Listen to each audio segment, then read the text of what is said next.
Gentleman from Texas. Thank you, Madam Speaker. And I thank the gentleman from Tennessee for his thoughtful comments.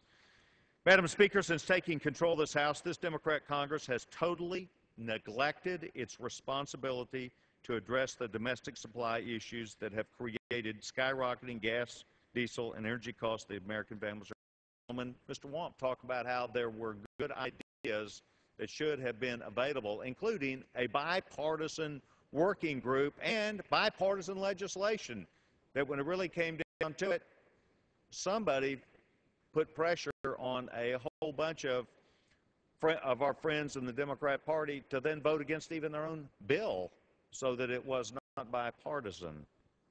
By going on vacation for 5 weeks over August, while I and 138 other of my Republican colleagues stayed in this body on this floor to talk about real energy solutions with American families, this Democrat majority has proved that they do not believe that the energy crisis facing American families and businesses is important enough to cancel their summer beach plans or book tours. They claimed they were going to come back and do something about it. However, enough of their members must have heard from frustrated constituents over August who were tired of this shell game that the Democrat political leadership is pushing off on the American people. We would think that it should warrant some kind of action.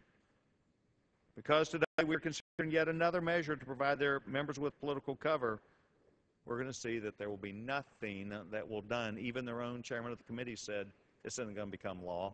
It's not going to pass. Didn't even really know it was going to come up. No notice was given to Republicans till 3 hours before it was going to come to the Rules Committee. And perhaps worse than that, then people said, and Republicans didn't even present any amendments. So today, I urge my colleagues to vote with me to defeat the previous question.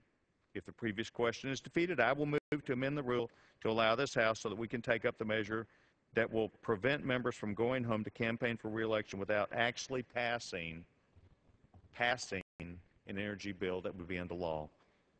Madam Speaker, we should do better. We should allow states to expand the exploration and extraction of natural resources along the outer continental shelf.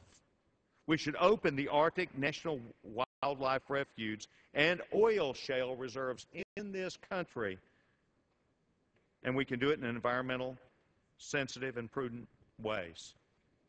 We should extend the expiring renewable energy incentives. We should encourage the streamlined approval of new refining capacity and nuclear power facilities. My gosh, if France can have 82% of their power from nuclear, why can't the United States get above where we are? We should encourage advanced research and development of clean coal, coal to liquid, and carbon technologies. And perhaps more importantly, which is the shame about the entire Democrat leadership's bill, is we should do something about stopping the lawsuits which are creating a circumstance in courts to where none of these leases are able to move forward for production because they're in lawsuits.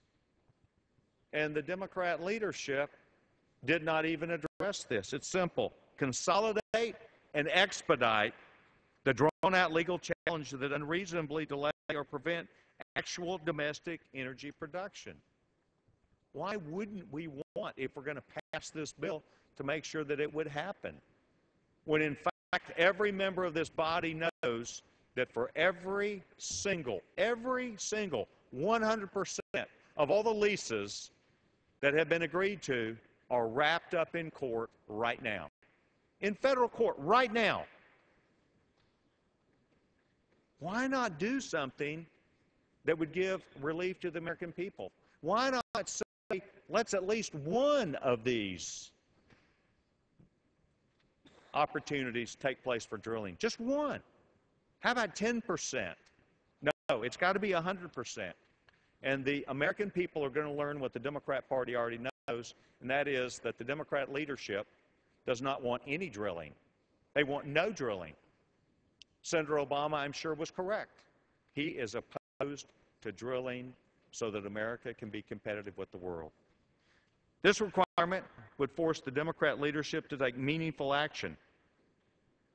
If we were going to get what I just talked about, that would mean that somebody who's in control of both houses of Congress to want to do something. The Republican Party, once again, as we did all of August, asking for us to do something that will work to bring relief. It's a supply side issue. So, Madam Speaker, here we go.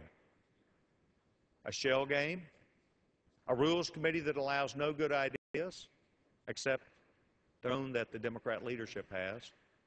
Agreements which were talked about on the floor, which when it really came down to it, not sure we want to live up to it all. There's always a bigger problem.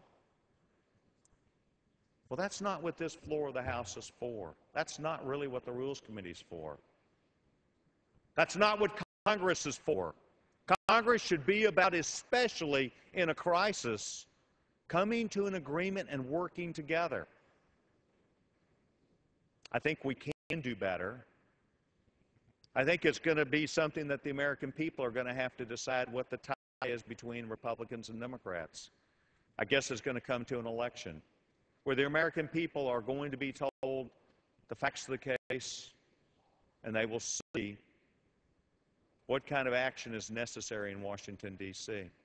Madam Speaker, the Republican Party is again on giving the American people and this body notice that the Republican Party is for us doing the things which will bring down the price of energy, which will create long-term economic stimulus and opportunity for this country.